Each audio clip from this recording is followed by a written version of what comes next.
let's get right into it, Hode. What do you think is going to be the most important thing outside the obvious of replacing Cam Scatterbo for Arizona State in order for them to accomplish a second straight Big 12 championship? First of all, you talked about the two deep. I got to give props to our lads, because every time I research another Big 12 opponent, I always go to the our lads two deep, a great resource to use. So anybody out there that wants to get into the weeds and look at two deeps like that, our lads is definitely the website to go to. In terms of the returning talent, Greg, I think you really hit the nail on the head. I know there's a lot of narrative that has taken place or probably will take place about losing an All-American running back like Cam Scatterbo. And look, I mean, the guy was a generational player, easily the top probably three running backs that ever played in Arizona State with everything that he accomplished. But when you do have 80% of the roster coming back, not only on offense, but also on defense, I think that that's why the AP voters and the coaches in the coaches poll, for that matter, picked ASU number 11, the highest among any Big 12 team. Because when you have a team that accomplished everything that they did last year and having so many returning players in the fold, there's no reason why Arizona State is not going to be the favorite. Now, don't get me wrong. The Big 12 is full of parity, and I think it really stands true to that conference compared to the other power conferences out there. So is it going to be an easy task? Absolutely not.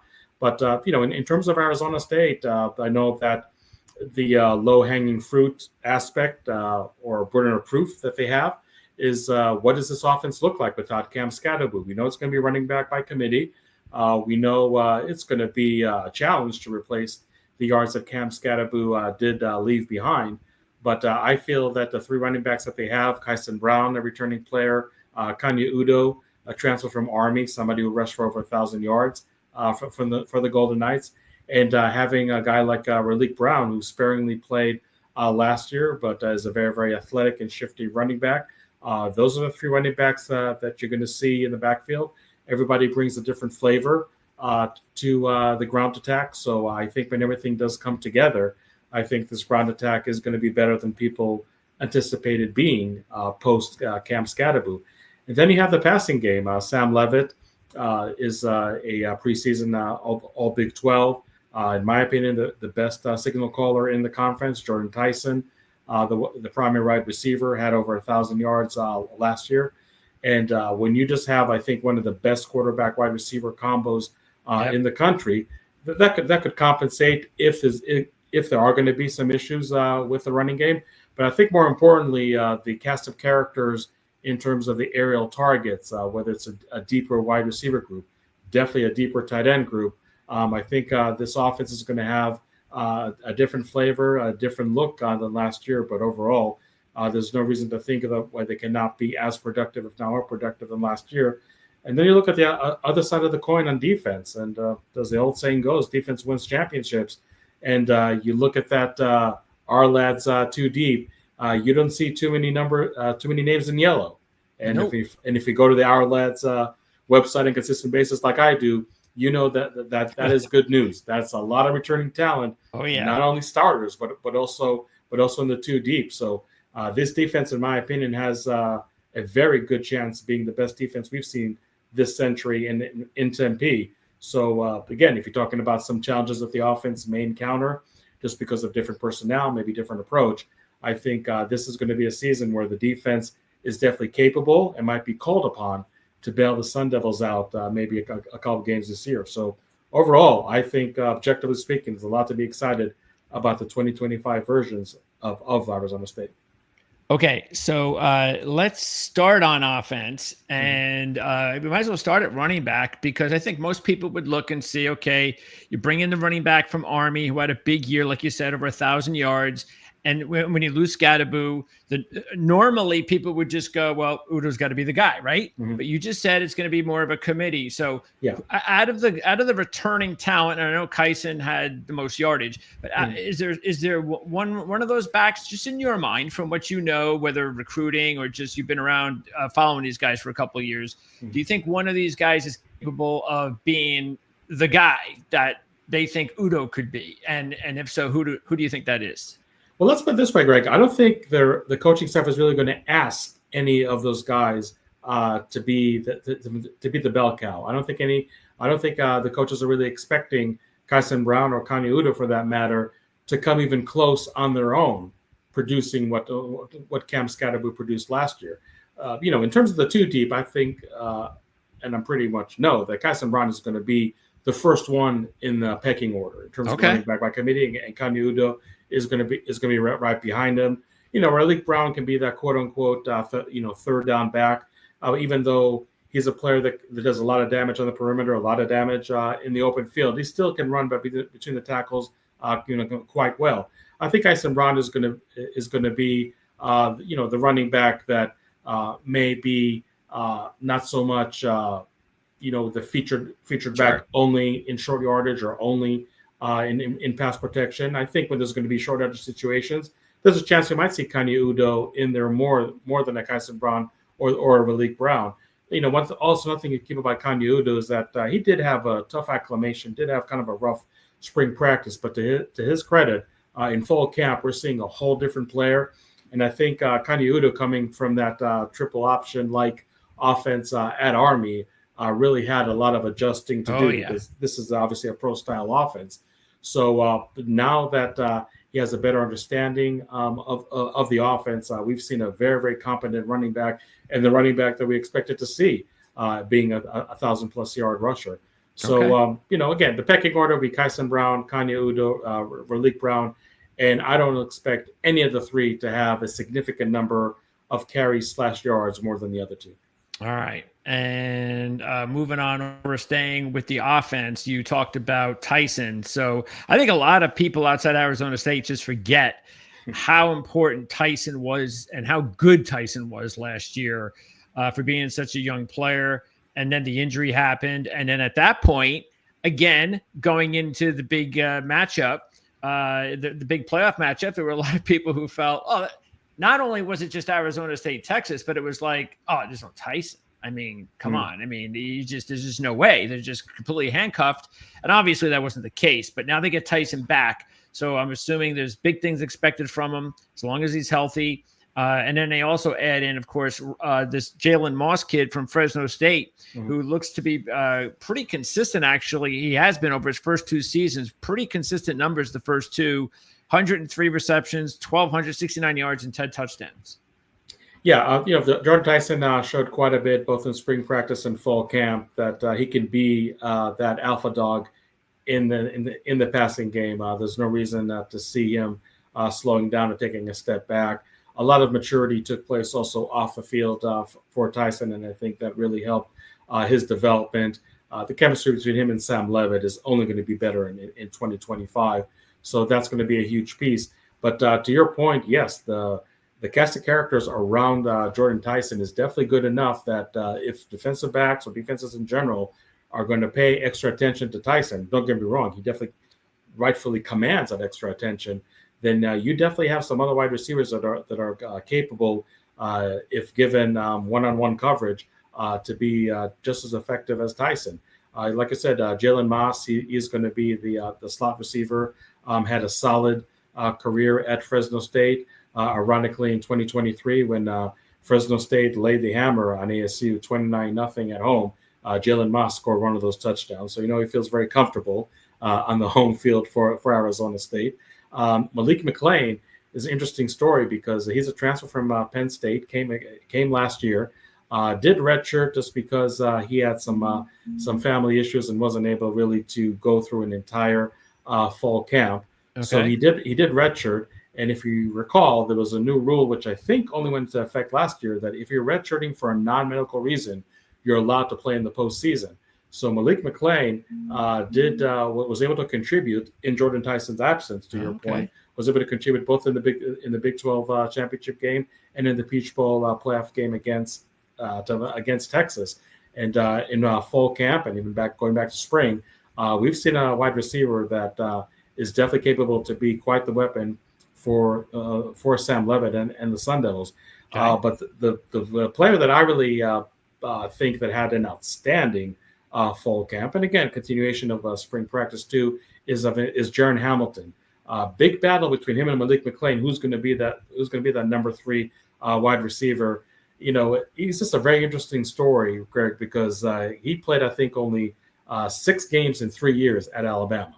I mean, I don't even know what kind of film the SU coaches are looking at to trying to see if this player is going to be good fit for Arizona State or not. But give this coaching staff credit, and trust me, Jaron Hamilton is in a long list of players where it's proven what great talent evaluation skills this coaching staff has. They bring him to Tempe. He is a bona fide downfield threat. His nickname is Turbo, and that's Turbo with 2 O's. And he definitely has shown his worth in terms of being a wide receiver that can stretch the field. Maybe not necessarily the same toolkit that Jordan Tyson has. But again, if you're going to concentrate quite a bit on Jordan Tyson, you have a guy like Jaron Hamilton that's going to beat a lot of defensive backs in one-on-one matchups. So this whole receiver group, like I said, is deeper, more talented than it was last year. And for an already very talented quarterback like Sam Levitt, that's something that puts a huge smile on his face. Yeah, and they also have a luxury of having a tight end that could also take another step in Shimon Mateer. So talk about that spot. They also added the kid Anderson in the transfer portal. Yeah. Shimon Mateer, he was a post-spring arrival to Arizona State. And, sometimes with the post-spring arrivals, and we're seeing it even this year in Tempe, it's really hard for those guys to hit the ground running in fall camp. But Shimon Mateer was one of those exceptions where he was a legitimate outlet for Sam Levitt, somebody who was well-rounded both in the blocking game and obviously in the receiving game. He's going to be the starting tight end. You mentioned the transfer from Kentucky, Kamari Anderson. And I'll tell you, Greg, Kentucky is a pretty good program, as much as I can tell, two time zones away. I don't know how that guy was not utilized more with the Wildcats, because he comes over to Tempe, just an absolute stud at tight end, complimenting Mateer quite a bit, really allowing the Arizona State staff to dabble more with 2 and even 3 tight end sets. But Kamari Anderson, to me, was the most, I'm sure, the biggest pleasant surprise in spring practice, and obviously has played very well in fall camp. There's another tight end who's a 4-star freshman, AJ Ia. Okay. For people that are versed with the high school scene in Southern California, AJ Ia played in the Trinity League, which is considered to be the best high school league in Southern California, and I would say easily top 5 across the country. And here you are, a tight end, winning the MVP of that Trinity League, which I was told was the first time ever in the history of that high school league in Southern California. 6'6", 260, so looks anything but a freshman. Not only physical enough at the line of scrimmage, but has great body control, but great awareness when he does run routes out there. So he's a number 3 tight end. And then you have Cameron Harpel, a returning player from last year, who improved both his blocking and his receiving. So all in all, you got such a strong stable of tight ends over here, which again allows the offense to get into some exotic looks. Just gives more outlets for Sam Levitt to distribute the ball if Jordan Tyson and the fellow wide receivers are covered. So when you talk about an offense that has a chance to be more explosive and definitely has a chance to provide alignments and schemes that we haven't seen last year, I think you're first and foremost point to this tight end group. Just a lot of talent, and really proved quite a bit in fall camp that this is going to be an absolute area of strength for Arizona State. And of course, any offense overall is not going to be able to be explosive unless they have a really good offensive line to open holes and protect the passer. And that is exactly what Arizona State has. They're bringing back 4 starters, and then they add the Texas State transfer, it looks like. And is that the case? Is this kid going to wind up being the starter at left guard? Well, that's an interesting question that you're bringing up, because a couple of days ago, Ben Coleman, the center, actually made the conversion back in spring practice from left guard to center. Did have some issues in spring practice with snapping. Seemed like he was able to get a handle of that.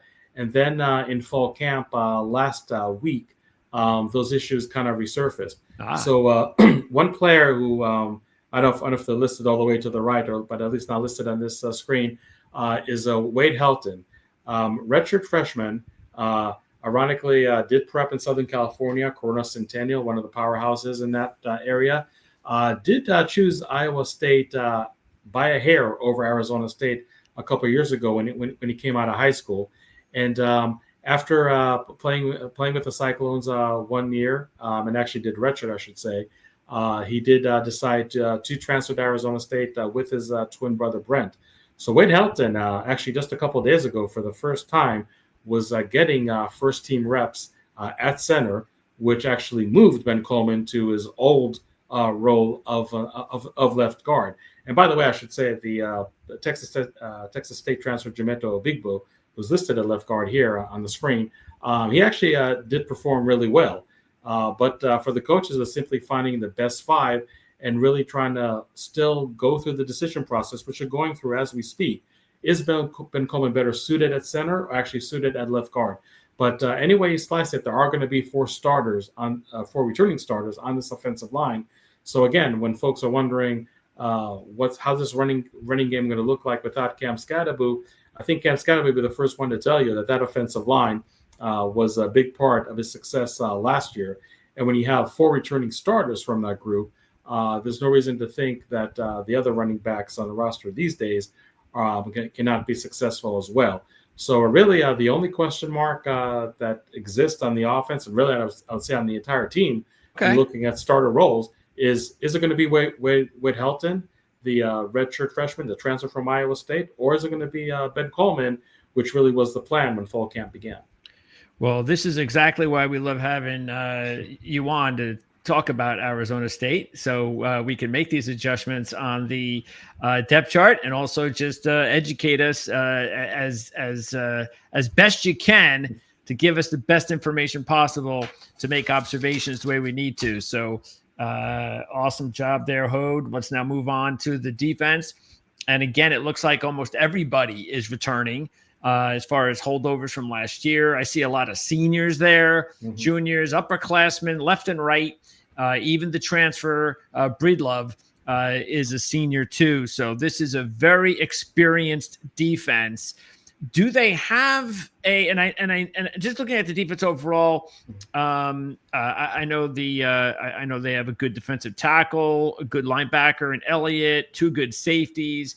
But is there a standout guy? Is there someone that's like the face of the defense? Well, I mean, I think you would really have a couple of faces, if you will. Justin Watley, who's listed as a backup defensive end, he's having an outstanding fall camp. I wouldn't be shocked if he would actually replace Prince Dorba as a first teamer. I'm not saying this is set in stone, but we definitely starting to see that more and more, and rightfully so. He's somebody who lost 15 pounds from last year. Still was able to maintain his brawn, but now he has a more of an athletic component to him. And he was a transfer from Cincinnati last year, and he's somebody that is listed right away at 260 now, not 275, but nonetheless is a defensive end that has performed quite well. And Clayton Smith, the starting defensive end, was able to gain 15 pounds from last year. And if there wasn't Achilles' heel for this defense, which again was an outstanding unit even last year, was actually number one against the run in the Big 12. And anybody following the Big 12 knows that one thing that really characterizes that league is the stud running backs up and down each and every roster in that conference. So this wasn't a bad defensive line by any means, but in terms of pass rush, that at times really left quite a bit to be desired. Okay. So Clayton Smith and maybe Justin Watley or Prince Dorba as the starting defensive ends. That is a very, very, very good unit over there. Right. And to your point, Greg, you look at the two deep. Forget about the starters. Senior, all over the place.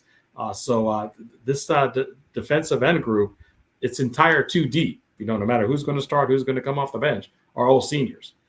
So just to have that level of experience is worth its weight in gold. You talked about very good defensive tackle in CJ Fight. a player that ironically decommitted when the coaching change did take place. It's because he didn't know Kenny Dillingham and his staff, and he actually recommitted after he was convinced by the coaching staff that Arizona State was a place for him. And I'm sure CJ Fight will be the first one to tell you what a great decision it was for him. Again, you're talking about in 2024, the top defense against the run. CJ Fight was absolutely leading the charge in that department. When you talk linebackers, Keyshawn Elliott, but more importantly, I would say also Jordan Crook, a transfer from Arkansas. Somebody who started the season injured. Took him a little while to get into the thick of things.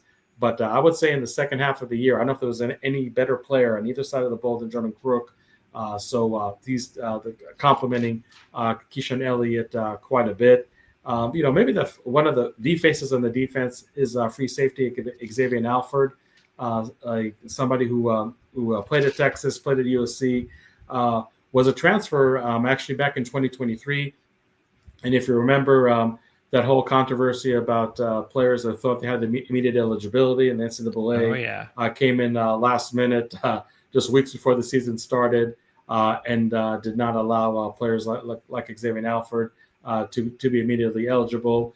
To his credit, he didn't pout, he didn't transfer, he just waited his turn, and the guy's an absolute asset in the defensive backfield for Arizona State. So really, the only starter that was lost is Shamari Simmons, the nickel back from last year. Kendrick Breedlove, according to your two deep, and I would agree, he is probably the clubhouse leader to be the starting nickel. He's a transfer from Purdue, and was able to have a very strong fall camp to date. So I think that he is in a great position to be the starting nickel. He's going to battle with Montana Warren. We have listed at free safety, and Montana Warren really can play all three safety positions, including nickelback. But he's somebody that's still battling quite a bit with Kendrick Breedlove.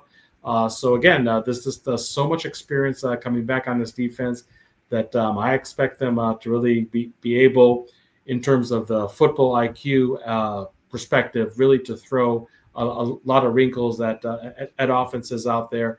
And this is one group that when you talk about ASU having a great chance repeating as Big 12 champions, to me, this might be even a bigger reason than the offense itself, because there's really no substitute for experience, especially when you have so much talented experience coming back.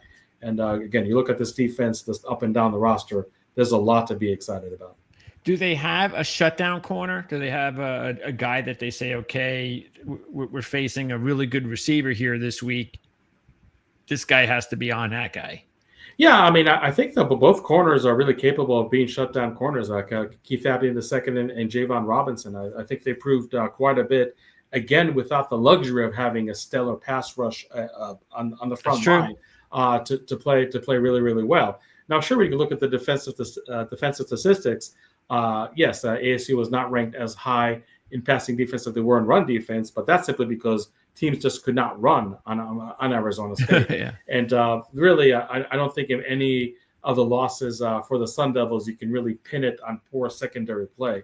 So I think that Keith Abney and Javon Robinson equally can be shutdown corners and play really, really well. When you look at huge games that ASU had against BYU, Javon Robinson, the fourth quarter interception, sealed the game with that play. When you look at the third quarter against Iowa State in the Big 12 championship game, that was a quarter where ASU had 3 turnovers on defense, and all 3 turnovers were converted to 2 touchdowns. Keith Abney was in on one of those turnovers, having an interception.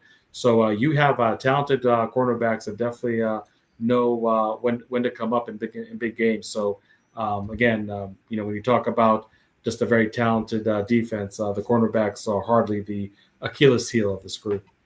And then just want to also point out that Jesus Gomez is another transfer that is going to, it looks like he's going to be the starting place kicker. And he had a very good year last year, I believe, at Eastern Michigan. I think he was like, he had second team, I believe, maybe, Mac? I believe so. And here's a crazy story for you, Greg. The game that basically caused Herm Edwards to be fired was an upset loss at home by the hands of Eastern Michigan. Yes. Okay. I remember that one. Yes. The score was 30-21, Uh-oh. 9-point difference. Okay. I don't even have to tell you who was the player that night for Eastern Michigan that made all three of his three field goal attempts. Okay. And ironically, those were the first 3 ever field goal attempts made in his collegiate career for Jesus Gomez. So very nice. You talking about something coming full circle and then some. But Jesus Gomez has been an absolute stud. Again, you can go look all the way back in spring practice, in fall camp. Nothing different. Already nailed 2 field goals from 55 yards out in fall camp, and with many yards to spare. Anybody who followed Arizona State knows that if there was a sore subject, if there was a clear shortcoming on this team, it was the place kicking. It was the field goal kicking. Jesus Gomez has addressed those concerns and then some. Just an absolute key transfer for Arizona State. But really, just to look at the whole special teams group, Cannon Floyd is a returning starter at punter, and whenever you want to look for that to see that jump from freshman to sophomore year, really materialize. Cannon Floyd has definitely exemplified that theory. Matt McKenzie, the backup punter, is an interesting name. He's actually a freshman from Australia. Never played American football. Australia, of course. Yeah. Now he's not a one-trick pony. He's not only the rollout punter. He can also punt American football style, quote unquote. But I think he's been doing a great job really pushing Cannon Floyd. But both punters have looked very good in fall camp. Then you have a returner, and both Raleek Brown, I mentioned earlier, and Jalen Moss, who was, I believe, in All Mountain West punt returner last year for Fresno State. So even the return capabilities for Arizona State have improved quite a bit. So, any ASU fan you would ask out there, they loved the offense last year. They loved the defense last year. When it comes to special teams, that Fran was not being turned upside down. Just because it really left a lot to be desired. There were a lot of issues on special teams, but I don't think that's going to be the case at all. So again, when you look at an improved Arizona State team in 2025, when you look at a team that has an excellent chance to repeat, sure, you can look at a lot of experience on offense and defense, but also look at a much improved special teams. Head coach Kenny Dillingham said many times during fall camp that this special teams is literally night and day better than it was in 2024. I know we have about 5 minutes, so I do want to ask you though, because I get why you'd want to have all of this returning talent, and that's great. Are you surprised at all that if maybe the team could have used more edge rushers, that they didn't go out and bring in a transfer edge rusher? What was the thought process there? Because, and look, I've been saying this for years, that if they could find a really good head coach at Arizona State, I think it's one of those like hidden gem locations to recruit players from. It's just forget it regarding the scenery, and I'm also talking about the girls. They're just young boys, man. What are you going to say? Young men. But it's an easy recruiting tool. So I believe if Dillingham, knowing that this is his place as it is, that maybe he's a lifer here, which would be awesome for the university. But getting back to the recruiting there, was that something that they tried to do, or was it just something that they just didn't feel comfortable with? Look, I think this is a staff that does not bring in warm bodies just for the sake of bringing in a warm body. They've been very content with the experience and talent that they had coming back on the defensive line, to your point. And I think they've been rewarded with that trust that they put in on those returning players, because pass rush has definitely been better in fall camp than we've seen last year. I think this is also a staff that prides itself in great talent evaluation. And if they felt that they wanted to bring a lower number of transfers, because they had over 30 transfers in the first 2 years of Kenny Dillingham. If it wasn't for Colorado, they'd probably be tops in the nation at least 1 year. So I think that's something that they wanted to bring a lower number of transfers. Really put the trust in the returning players.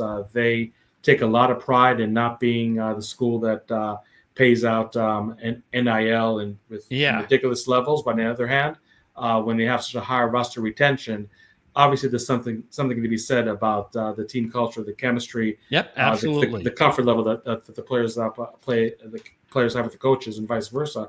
So really, I think that it just all comes together, and you just can't argue the fact that they didn't bring a stud edge rusher, whether it's because of NIL or just because they couldn't find the right fit, and the defensive ends have played quite well. You look at all the transfers that they brought in. I just mentioned a couple of names earlier in our interview. Jaron Hamilton, Jesus Gomez, Kanye Udo. So it's really quality over quantity. So I think this coaching staff has definitely earned the benefit of the doubt. 100%. Just really hitting all the right buttons when it comes to retaining players, when it comes to seeking out players in the transfer portal. Sure. I mean, until the games are played, you never know if the decision is going to be the right or the wrong one.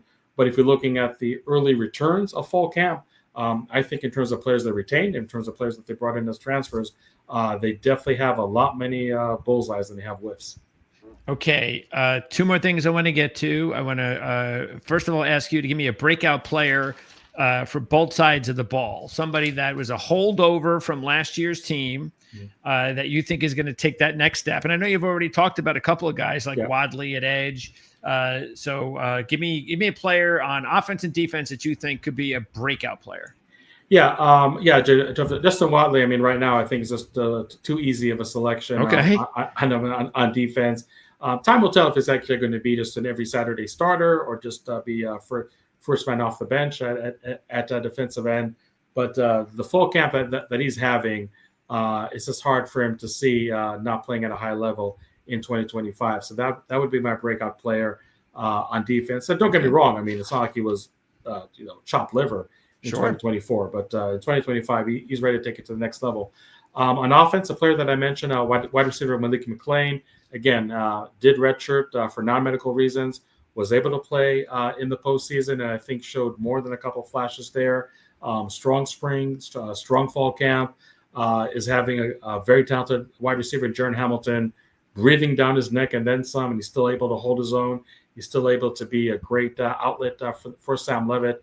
So if I had to pick a breakout player on offense, Malik McClain in terms of a returning player would definitely be my selection.